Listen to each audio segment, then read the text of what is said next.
Hello मेरे future doctors, कैसे हो? Welcome to Vector family. मेरा नाम है अमन गुप्ता। मैं आपको पढ़ा रहा हूँ बायोलॉजी। आज हम लोग पढ़ने वाले हैं reproduction in lower and higher plant का पार्ट 6। पार्ट 5 में हमने क्या पढ़ा था? पार्ट 5 में हमने पढ़ा था पॉलिनेशन। क्या होता है पॉलिनेशन? हमने क्या देखा था पॉलिनेशन में कि कैसे एक मेल फ्लावर का एंथर में से जो पोलन ग्रेन था वो कैसे फीमेल फ्लावर के स्टिग्मा पे गया था पॉलिनेटर्स के जरिए। हमारे यहाँ पे पॉलिनेटेड बर्ड्स थे, इंसेक्ट्स थे, कुछ मैमल्स भी थे, वाटर था, विंड था। ये सब हमने काफी डिटेल में पढ़ा है, बहुत ही ज्यादा डिटेल में पढ़ा है और एग्जाम में बहुत बार आया भी है। तो प्लीज जाके वो पुराना वाला वीडियो देख लेना, पार्ट 5। और अभी हम लोग यहाँ पर पार्ट 6 में क्या पढ़ने वाले हैं? Pollen pistil interaction. क्या मतलब हुआ इसका पोलन पिस्टल इंटरैक्शन? देखो, पोलन ग्रेन उड़ के तो आ गया किसी पॉलिनेटर के जरिए हमारे फीमेल फ्लावर पे।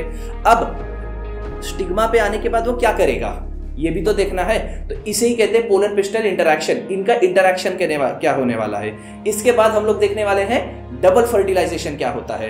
ठीक है, तो बिना कोई टाइम वेस्ट किए चलिए स्टार्ट करते हैं हम लोग पूरा।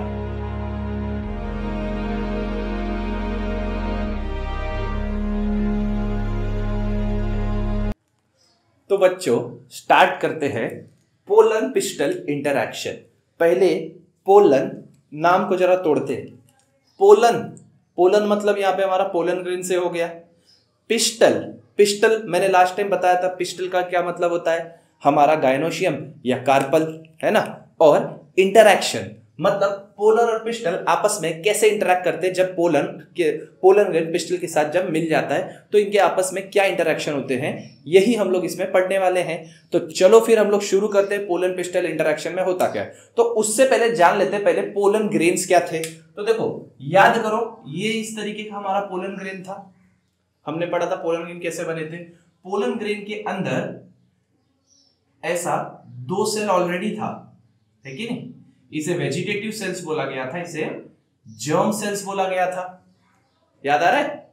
Vegetative cell, germ cell. मैंने क्या कहा था कि 60% इस तरीके के रहते हैं और कुछ 40% जो रहते हैं वो सेकेंड माइटोसिस इसी में ही कर लेते हैं। जो 60% रहते हैं वो स्टिग्मा पे जाके, मतलब हमारे पिस्टल के पास जाके वो वहां पे माइटोसिस करेंगे। और माइटोसिस कैसे करेंगे? जब वो स्टिग्मा में से, मतलब तुम्हारे पिस्टल में से वो लोग नेक्टर निकालेंगे। नेक्टर इन द सेंस जो वाटरी और न्यूट्रिटिव सब्सटेंस है उसको एब्जॉर्ब करेंगे। एब्जॉर्ब करने के बाद याद करो, ये पोलन ग्रेन के ऊपर इस तरीके का ऐसा लेयर था, है ना।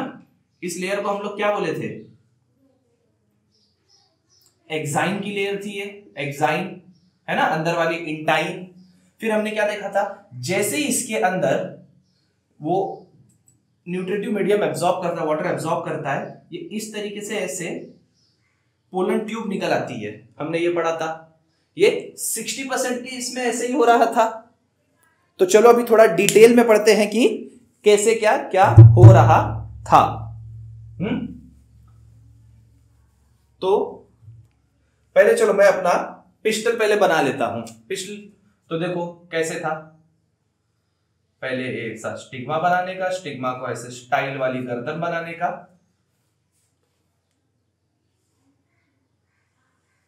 इस तरीके से ये हमारा एक पूरा पूरा गायनोशियम है, इसकी नेमिंग कर लेते हैं। ये हमारा है स्टिग्मा, ये हमारा स्टाइल, ये हमारा ओवरी। और ओवरी के अंदर क्या था? ओव्यूल्स था। और ये ओव्यूल्स का भी हमने स्ट्रक्चर देखा था। हमारा महाराष्ट्र बोर्ड हमको एंथरोपोरस ओव्यूल्स के हिसाब से समझा रहा है, तो हम लोग यहाँ पे भी एंथरोपोरस ओव्यूल ही बनाते। तो मैंने ओव्यूल का तो डायग्राम आप लोग को बताया ही था, कैसे हमने ओव्यूल का डायग्राम बनाया था। सबसे पहले एम्ब्रियोनिक सैक बनाना है और यहां पर हमारा 3 एंटीपोडल सेल। ये कैसे बना था ये भी हमने पढ़ा है बच्चों। नहीं अगर आपको याद है तो जाओ प्रीवियस वीडियो देखो, उसमें आपको समझ जाएगा ये कैसे हुआ था। और यहां पर हमारा ये एग सेल और यहां सिनर्जिड्स। ये सिनर्जिड्स को ऐसे फिलीफॉर्म अपैरेटस होते हैं। मैंने बताया था उंगलियां होती है फिलीफॉर्म अपैरेटस, तो ये फिलीफॉर्म अपैरेटस। इसके बाद अब हम लोग इसकी लेयर बना देते हैं, है ना। कैसी थी इसकी लेयर?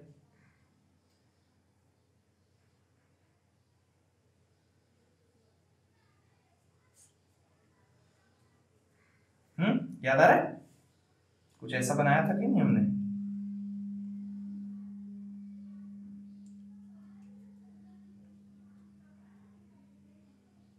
इस तरीके से ये हमारा क्या हो गया था? ये हमारा ओव्यूल था। अब देखो क्या होता है, पोलन, चलो पोलन ग्रेन को मैं एक अलग पेन से बनाता हूं तो अच्छे से समझेगा। पोलन ग्रेन आया, ये रहा हमारा पोलन ग्रेन। पोलन ग्रेन किसी भी पॉलिनेटर के जरिए आया होगा, है ना? देखो पोलन ग्रेन यहां पर ऐसे आया।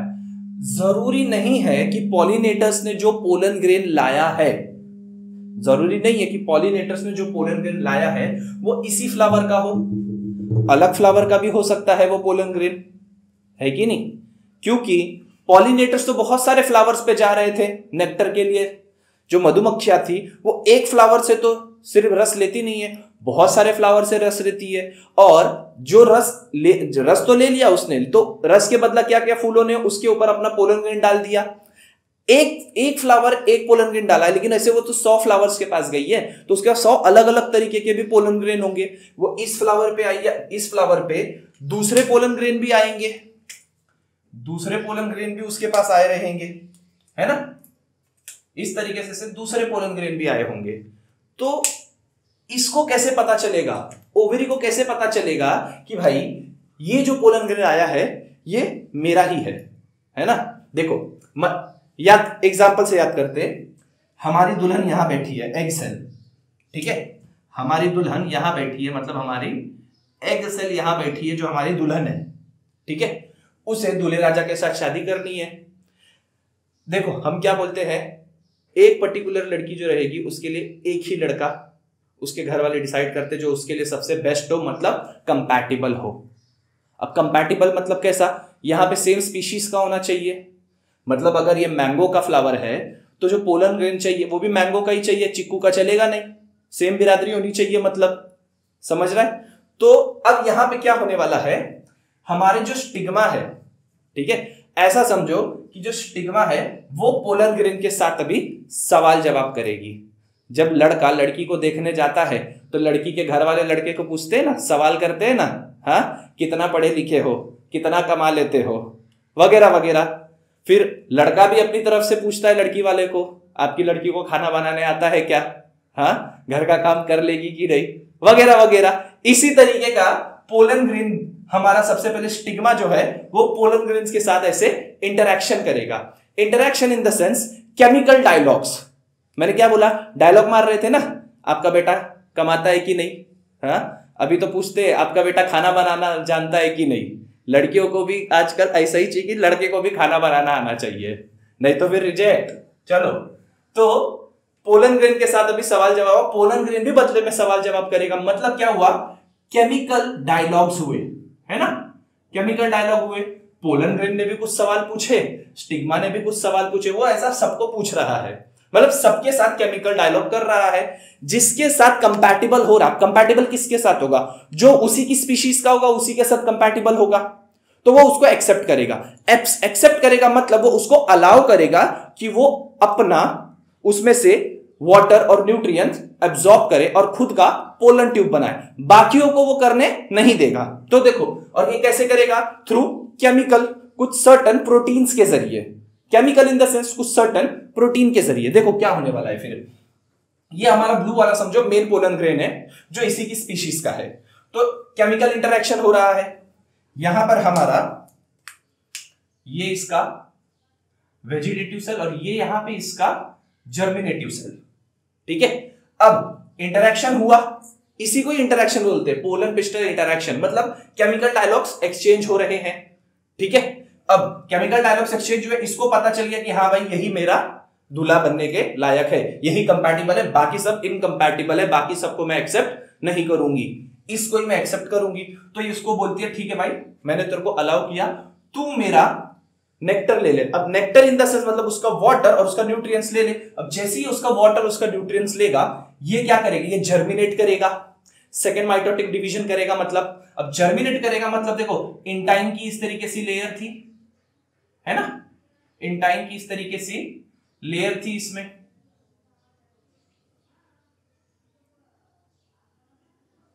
ऐसी लेयर थी इंटाइन की, तो ये इंटाइन की लेयर यहां से एक्साइन की लेयर जो यहां से ऐसे टूट जाएगी ऐसा, और तुम्हारा जो मेन वेजिटेटिव सेल था, इसको मैं ऐसे बना देता हूं, मेन ये जो वेजिटेटिव सेल था वो ऐसे नीचे आ जाएगा, यहां पर आ जाएगा, समझ रहे? वो ऐसे नीचे आ गया। कैसे नीचे आया? इसने उसको एब्जॉर्ब किया, उसके न्यूट्रिएंट्स को, उसके वाटर को एब्जॉर्ब किया, भारी हो गया तो वो ऐसे नीचे आ गया। मतलब अब ये जर्मिनेट होने को आ गया। जैसे ही वो नीचे आएगा, हमारा जो जर्म सेल है ये भी यहां पे आके सेकंड माइटोसिस करेगा। सेकंड माइटोसिस हो गया, मतलब ये देखो यहां पे हमारे 2 मेल गैमेटोफाइट्स आ गए। अब ये दोनों मेल गैमेटोफाइट्स अब ये ऐसे जाएंगे, देख रहे हो? ये ऐसे यहां पर जाने वाले हैं इस तरीके से, समझ रहे? ये हमारे 2 मेल गैमेटोफाइट्स और ये हमारा ट्यूब न्यूक्लियस का कुछ काम नहीं है, उसका काम था सिर्फ इधर तक लेके आना, वो डिस्ट्रॉय हो जाएगा। अब हमारे ये दोनों मेल गैमेटोफाइट्स वो आएंगे, सिनर्जिड्स ने उसको रास्ता बताया। सिनर्जिड ने कैसे उनको रास्ता बताया? सिनर्जिड ने उसको फिंगर से, फिलीफॉर्म अपैरेटस जो था उसका, वो फिलीफॉर्म अपैरेटस से कुछ केमिकल सिग्नल्स छोड़ रही थी, उसको फॉलो करते करते हमारा पोलन ट्यूब यहां पर माइक्रोपाइली पे आया है। अब ये माइक्रोपाइली, ये चला जा, सब पता है ना, लास्ट लेक्चर में मैंने ये सब सिखाया है तो तुमको ये पता होना चाहिए। इससे माइक्रोपाइली कहते हैं। माइक्रोपाइली के यहाँ पे हमारे एक्स सेल और सिनर्जिड्स होते हैं, ठीक है। और माइक्रोपाइली के ऑपोजिट जो उसको हम लोग चलाजा कहते हैं, ये हमारे इंटीग्यूमेंट्स है, आउटर इंटीग्यूमेंट, इनर इंटीग्यूमेंट, सब मैंने ध्यान से पढ़ाया है काफी अच्छे से, तो जाके पुराने वीडियोस में देख लेना। तो अब माइक्रोपाइली पे आएगा सिनर्जिड्स के पास, ठीक है। तो इसी पूरे प्रोसेस को ये लोग पोलन पिस्टल इंटरैक्शन कहते हैं। बच्चा लोग समझ में आया? पोलन पिस्टल इंटरैक्शन किसे कहते हैं? एग्जाम में 2 से 3 मार्क्स के लिए बहुत बार आता है कि what is called as pollen pistil interaction, ठीक है। तो पोलन पिस्टल इंटरैक्शन जब भी आएगा तुमको ये इस तरीके से एक्सप्लेन करके लिखना है। समझ में आया?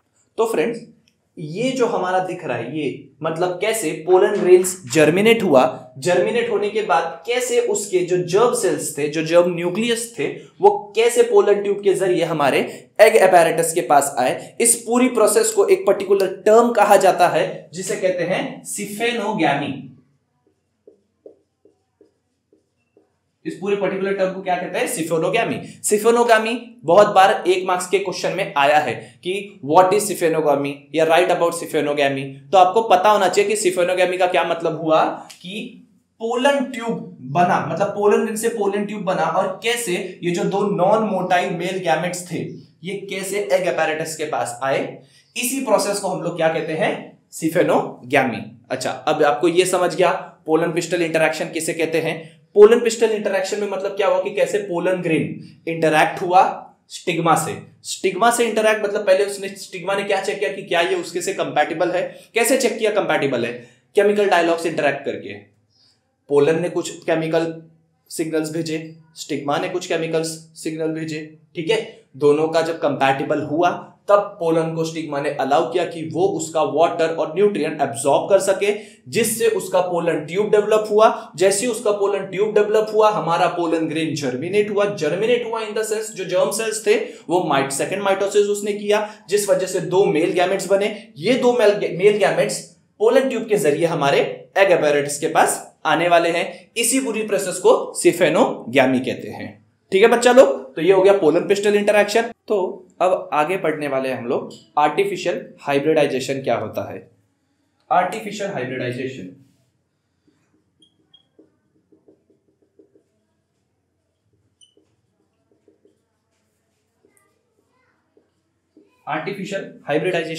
क्या होता है वो जान लेते हैं। देखो आर्टिफिशियल हाइब्रिडाइजेशन, मैं आपको क्या बोल रहा था कि पोलन पिस्टल इंटरैक्शन के टाइम पे अपने कंपैटिबल पोलन ग्रेन्स को ही वो एक्सेप्ट करने वाला है, बाकियों को वो एक्सेप्ट नहीं करेगा। ऐसे में तो काफी ज्यादा टाइम कंज्यूमिंग फ्लावर के लिए भी हो गया या किसान के लिए भी हो गया।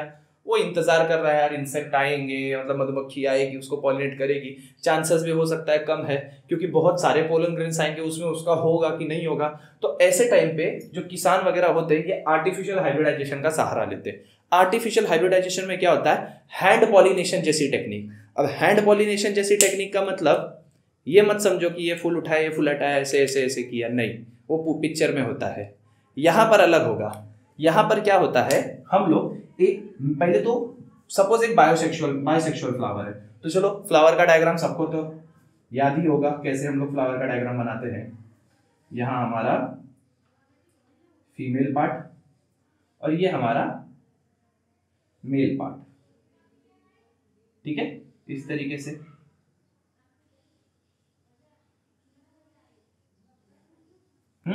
ये हमारा फ्लावर का डायग्राम हो गया सपोज। अब हम यहाँ पे क्या करेंगे, और एक और ऐसा दूसरा फ्लावर भी रहेगा सेम स्पीशीज का, सपोज वो भी, और यहाँ पे हम लोग ने सिर्फ उसका सपोज फीमेल पार्ट रखा है। ये उसकी सिर्फ फीमेल पार्ट है। हम क्या करेंगे कि उसके मेल पार्ट को निकाल लेंगे, उसके मेल पार्ट को इसके मेल पार्ट को निकालेंगे, मतलब इसके एंथर को निकालेंगे, और उसमें से पोलन ग्रेन को इसके ऊपर डस्ट करेंगे। क्या करेंगे, इसके पोलन ग्रेन को इसके ऊपर डस्ट करेंगे मैन्युअली। अब एंथर पार्ट को निकाल देने की टेक्निक को कहते हैं इमैस्क्यूलेशन। क्या कहते हैं, इमैस्क्यूलेशन। तो इमैस्क्यूलेट किया हमने, फिर इसके बाद यहां पर हमने पोलन ग्रेन को डस्ट किया। अब इसके बाद हम लोग इस फ्लावर का बैगिंग करेंगे। बैगिंग करेंगे इन द सेंस, इस फ्लावर को हम एक ऐसे पॉलीथीन टाइप बैग में ऐसे इसको हम लोग बांध देंगे, थोड़ा सा एयर जाने के लिए रखेंगे, और इसको बांध देंगे। क्यों हमने ऐसा बैगिंग किया, बैगिंग इसलिए किया ताकि कोई दूसरा पोलन ग्रेन इसके ऊपर आ ना सके, हमारे फूल को परेशान ना करे। और यहां पे देखो चांसेस हाई हो गए हैं, क्योंकि मैंने एकदम कंपैटिबल गैमेट खुद से ही इसमें डाल दिया, एक कंपैटिबल पोलन ग्रेन मैंने खुद से इसमें डाल दिया।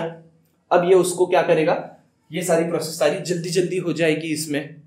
इसे ही हम लोग क्या कहते हैं, आर्टिफिशियल हाइब्रिडाइजेशन, हैंड पॉलिनेशन से, ठीक है। मैं पे फिर बैगिंग, टैगिंग, इमैस्कुलेशन, ये तो आपने पहले भी पढ़ा होगा। तो इमैस्कुलेशन मतलब मेल पार्ट के एंथर को निकाल देना और उसमें से पोलन ग्रेन निकाल के डस्ट करना, ठीक है। तो इमैस्कुलेट करना और उसके बाद उसका क्या करना, बैगिंग कर देना। ये हमारा हो गया आर्टिफिशियल फर्टिलाइजेशन। अब हम आगे पढ़ने वाले हैं डबल फर्टिलाइजेशन क्या होता है, ओके। तो स्टार्ट करें फ्रेंड्स, डबल फर्टिलाइजेशन क्या होता है। अब डबल फर्टिलाइजेशन में देखो क्या हो रहा था, हम लोग फिर से हमारा एक बार फ्लावर का जो गाइनोशियम का डायग्राम है वो वापस से एक बार बना लेते हैं, जिससे तुमको थोड़ा इजीली समझ में आएगा। हमको कैसे बताया है, जो ओव्यूल है महाराष्ट्र बोर्ड वालों ने एंथेरोपोरस ओव्यूल से समझाया, तो मैं इसमें एंथेरोपोरस ओव्यूल ही बनाऊंगा। एट्रोपोस ओव्यूल देता यार ज्यादा अच्छा होता है कि नहीं बच्चा लोग, एनाट्रोपोस ओव्यूल ये उल्टा काम करने को लगाते हैं, ठीक है, इस तरीके का। अब देखो एनाट्रोपोस ओव्यूल, तो सबसे पहले हम लोग ये एंटीपोडल ये हमारे सिनर्जिड्स, और ये एक्सेल, बीच वाला एक्सेल, बाजू वाले सिनर्जिड्स। फिर इसके बाद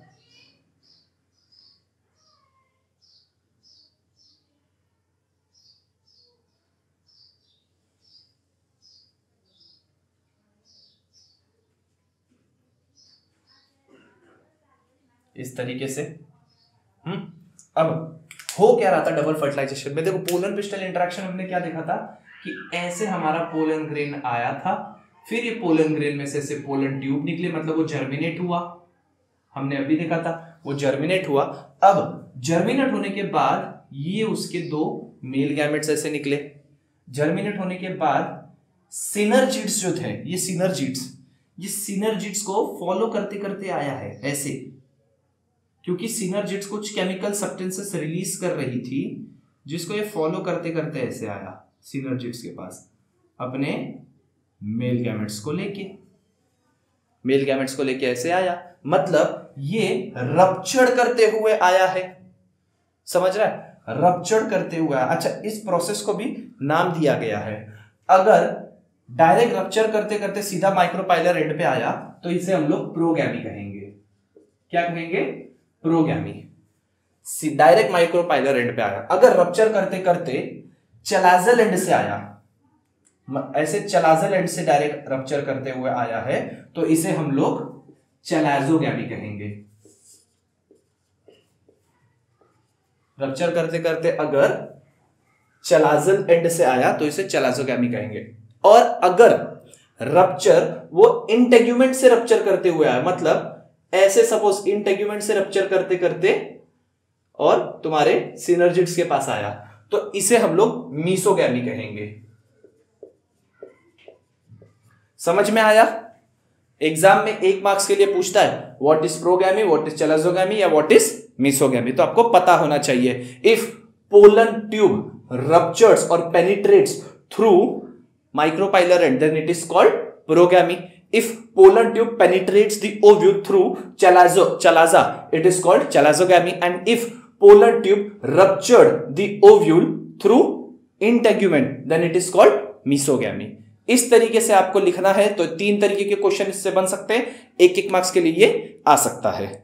तो बच्चा लोग, अब हम लोग यहां पर डबल फर्टिलाइजेशन, यहां पे डबल डबल बार बार बोल रहा है। अच्छा बच्चा लोग, एक यहां पे याद करो, हमारा जो एम्ब्रियोनिक सैक था उसमें कितने न्यूक्लियस थे और कितने सेल थे? 1 2 3 4 5 है ना, 6 7 और 8 न्यूक्लियस थे, 7 सेल था। याद करो 7 सेल था। ये हमारे 2 सिनर्जिड के सेल, 1 एक्का सेल और 3 एंटीपोडल सेल, और एक ये सेंटर सेल था। ये पूरा सेंटर सेल, और सेंटर सेल को 2 न्यूक्लियाई थे। हमने क्या पढ़ा था कि embryonic sac have 8 nuclei and 7 cells, मैंने बोला था। अब मैं क्या बोल रहा हूं बार बार, double fertilisation, double fertilisation, topic का नाम ही डबल फर्टिलाइजेशन है। तो क्या हो रहा है डबल फर्टिलाइजेशन में? देखो, एक एक हमारा मेल गैमेट है, 2 मेल गैमेट है, 2 मेल गैमेट है। एक मेल गैमेट एग के साथ फ्यूज होता है, और जो दूसरा मेल गैमेट है वो क्या करेगा, वो इसके साथ फ्यूज होएगा। किसके साथ? तुम्हारे सेंट्रल सेल के न्यूक्लियस के साथ फ्यूज होने वाला है, इसीलिए इसको डबल फर्टिलाइजेशन कहा गया है। थोड़ा डिटेल में पढ़ते हैं हम लोग, मैं ये पूरा मिटा देता हूं और अब मैं सिर्फ ओव्यूल का डायग्राम बनाता हूं, ठीक है? देखो,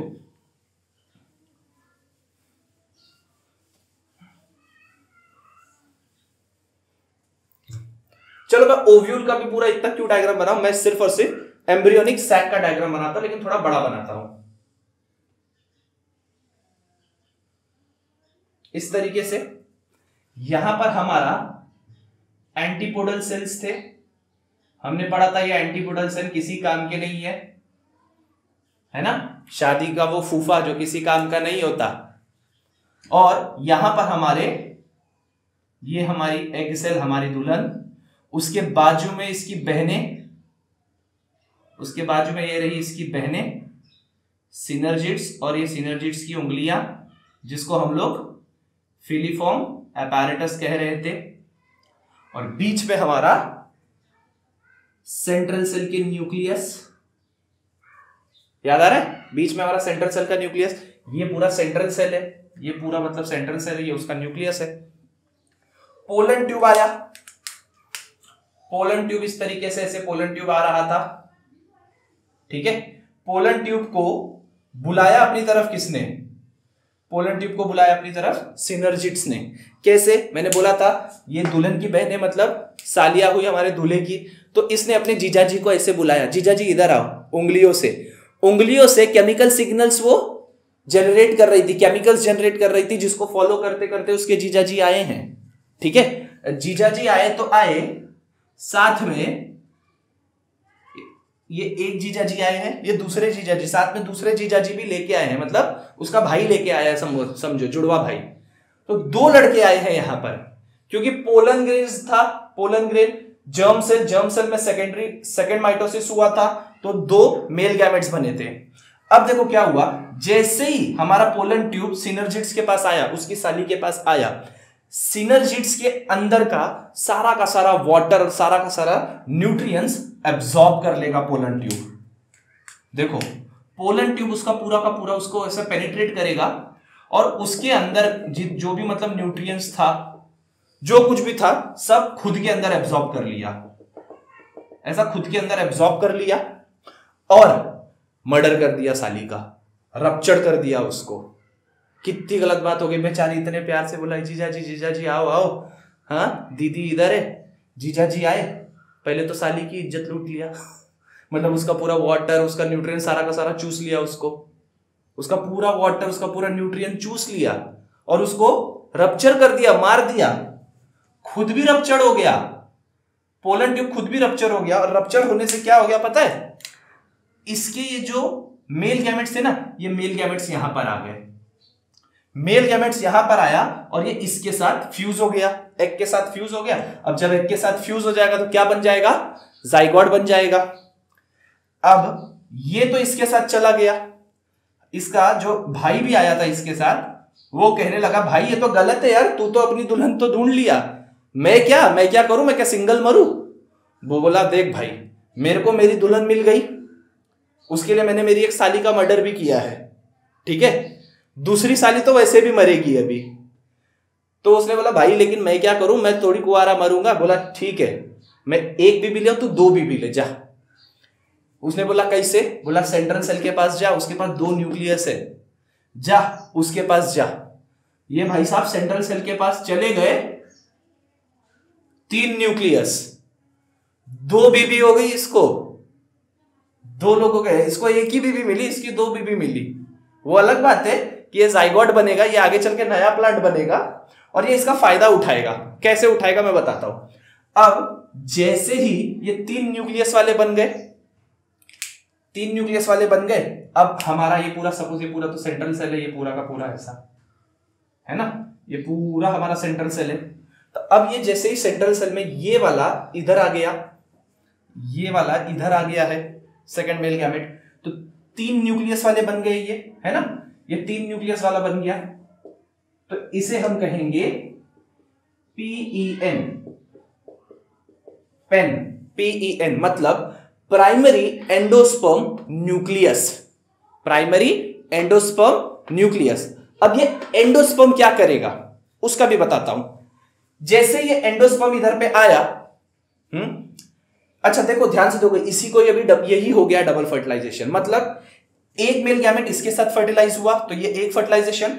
इस प्रोसेस को तुम कहोगे सिंगैमी। क्या कहोगे इस प्रोसेस को, जब एक हमारा मेल गैमेट एग के साथ जब फ्यूज होगा तो उसको हम कहेंगे सिंगैमी। क्या होगा उसको, सिंगैमी। और दूसरा मेल गैमेट सेंट्रल सेल के न्यूक्लियाई के साथ जाके फ्यूज हुआ, ये एक एन था, ये एक एन था, ये एक एन हो गया तो 3 एन हो गए, इसको कहेंगे 3 एन हो गए ना, इसको कहेंगे ट्रिपल फ्यूजन, ट्रिपल फ्यूजन, है ना। भाई साहब ने 2 शादी कर ली, 3n, तो ये हमारा 3n वाला मतलब PEN इसको कहेंगे हम लोग, मींस प्राइमरी एंडोस्पर्म न्यूक्लियस।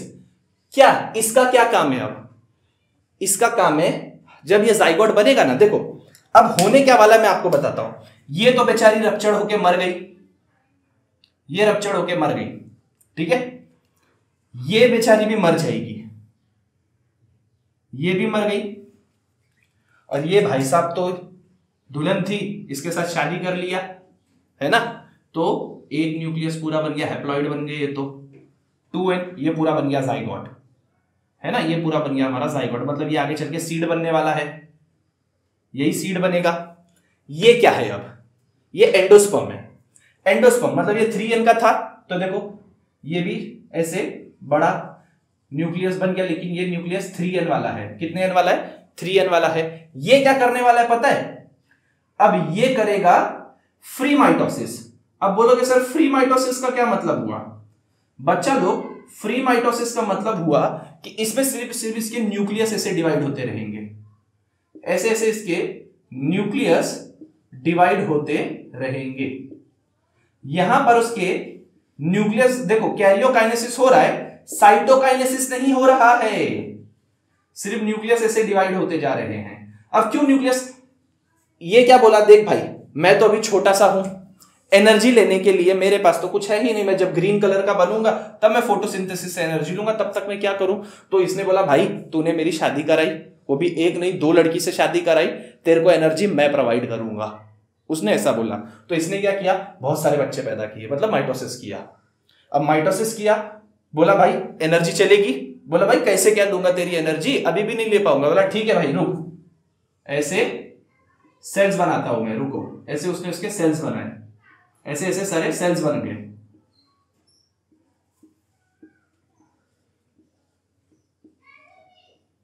ठीक है, ये ऐसे ऐसे सारे सेल्स बन गए। ये है एंडोस्पर्म बन गया। अब ये एंडोस्पर्म को जाइगोट खाएगा और फिर बड़ा होते जाएगा, उसे कोई हम लोग कहते हैं डेवलपमेंट ऑफ एंडोस्पर्म। ठीक है, वो आगे के टॉपिक में हम लोग पढ़ने वाले हैं। समझ में आ रहा है? डबल फर्टिलाइजेशन में क्या हुआ है, पहला हमारा जो मेल गैमेट है वो एग के साथ फ्यूज हुआ, तो एक फर्टिलाइजेशन हुआ। दूसरा वाला मेल गैमेट सेंट्रल सेल के साथ फ्यूज हुआ, ट्रिपल फ्यूजन बोला गया। ठीक है, और ये क्यों हुआ है, ताकि वो एग्स जो जाइगोट है उसको वो न्यूट्रिशन प्रोवाइड कर सके इस तरीके से, फिर वो इसको न्यूट्रिशन प्रोवाइड करेगा। समझ में आ रहा है बच्चा लोग? न्यूट्रिशन प्रोवाइड करेगा कब तक न्यूट्रिशन, जब तक ये खुद से ना डेवलप हो जाए पूरी तरीके से। ठीक है, तो ये हमारा हो गया एंडोस्पर्म, इसीलिए इसको PEN भी कहते हैं, प्राइमरी एंडोस्पर्म न्यूक्लियस। और ये जो जितने भी न्यूक्लियस बना रहे हैं ना, ये सारे न्यूक्लियस भी सारे के सारे क्या है, 3N है, ट्रिप्लॉइड। ठीक है, ये सारे के सारे 3N है, सारे बच्चों ये सारे के सारे 3N है। ठीक है, तो ये पूरा, अच्छा ये भी हो जाएगा बाद में गायब। ठीक है, ये भी बाद में गायब हो जाएगा। ये मालूम है, इस तरीके का एंडोस्पर्म ये पूरा नष्ट हो जाता है एंडोस्पर्म। किसी किसी में एंडोस्पर्म थोड़ा बहुत रह जाता है। तुम लोग को नारियल पता है, नारियल, कोकोनट, कोकोनट का जो पानी होता है ना, वो पानी एंडोस्पर्म होता है। जो तुम पानी पीते हो वो एक्चुअली ये एंडोस्पर्म होता है बचा हुआ। और उसमें जो खोपरा होता है, जो हम खोपरा खाते हैं, वो खोपरा भी एंडोस्पर्म रहता है और सीड का पार्ट बनता रहता है। ठीक है, तो वो नारियल से एनर्जी ले रहा होता है। अब समझा? ठीक है, तो इसके बारे में हम लोग काफी डिटेल में नेक्स्ट टॉपिक में पढ़ेंगे। तो अभी हमारा डबल फर्टिलाइजेशन भी हो गया। पोलन पिस्टल इंटरैक्शन एक बार थोड़ा सा एक रिवाइज मार लेते, क्या होता है। पोलन पिस्टल इंटरैक्शन में हमने क्या देखा था कि पोलन ग्रेन आए। अब पोलन ग्रेन तो बहुत सारे पोलन ग्रेन आ सकता था, आते ही है बहुत सारे पोलन ग्रेन। उसका कंपैटिबल पोलन ग्रेन कैसा था, ये स्टिग्मा ने पहचान करा। कैसे? केमिकल इंटरैक्शन के जरिए, केमिकल डायलॉग्स के जरिए। सर्टन प्रोटीन्स उसने सेंड किए, सर्टन प्रोटीन्स पोलन ने सेंड किए, जिससे उसको पता चला कि ये मेरे से कंपैटिबल है। फिर उसने क्या किया, उसको सक किया। किसको सक किया? वो स्टिग्मा के वाटर को और स्टिग्मा के न्यूट्रिएंट को सक किया, जिसकी वजह से वो पोलन ट्यूब बना। फिर पोलन ट्यूब सबको पेनिट्रेट करते हुए हमारे माइक्रोपाइलर एंड से एग के साथ जाके मिला। एग के पास ऐसे ही नहीं मिला, सिनर्जिट्स ने उसको बुलाया। फिर वो सिनर्जिट्स को जाके मिला, सिनर्जिट्स का भी उसने वाटर और न्यूट्रिएंट चूस लिया, एब्जॉर्ब कर लिया और सिनर्जिट्स को ही रप्चर कर दिया। उस जब सिनर्जिट रप्चर हो गया, पोलन ट्यूब भी थोड़ा सा रप्चर हो गया। और पोलन ट्यूब के अंदर हमारे क्या थे, 2 मेल गैमेट्स थे। वो 2 मेल गैमेट्स में से एक मेल गैमेट हमारे एग के साथ जाके फ्यूज हुआ, और दूसरा वाला जो मेल गैमेट था वो हमारा सेंट्रल सेल के न्यूक्लियस के साथ जाके फ्यूज हुआ। सेंट्रल सेल्स में 2 न्यूक्लियस थे, मेल गैमेट भी चला गया तो 3 न्यूक्लियस का हो गया, 3N हो गया। तो यहां पे 2 फर्टिलाइजेशन हुआ ना, एक एग के साथ और एक सेंट्रल सेल के न्यूक्लियस के साथ, इसीलिए इसको डबल फर्टिलाइजेशन बोला गया। समझ में आ रहा है बच्चों लोग? तो हमारा यहां पे डबल फर्टिलाइजेशन भी हो गया, पोलन पिस्टल इंटरैक्शन भी हो गया। एग्जाम में डबल फर्टिलाइजेशन बहुत बार पूछा गया है, 4 मार्क्स के लिए अक्सर पूछा गया है, बहुत बार पूछा गया। PYQs अगर आप खोल के देखोगे तो डबल फर्टिलाइजेशन आपको हमेशा देखने को मिलेगा, मतलब मैक्सिमम बार डबल फर्टिलाइजेशन पूछा गया। तो बहुत ही इंपॉर्टेंट टॉपिक है, ध्यान से पढ़ना। एक बार टेक्स्ट बुक पढ़ो, फिर एक बार वीडियो देखो, वापस से टेक्स्ट बुक पढ़ो, फिर वापस से चाहिए तो वीडियो देखो, आपको पूरा समझ में आएगा कि ये प्रोसेस पूरी क्या हो रही है। बहुत इंपॉर्टेंट टॉपिक है, इसलिए ध्यान से पढ़ना इसे। ओके बच्चा लोग, तो चलो मिलते हैं नेक्स्ट वीडियो में। तब तक के लिए चैनल को शेयर करो, सब्सक्राइब करो, लाइक करो, वीडियो अच्छा लगा हो तो। Bye bye.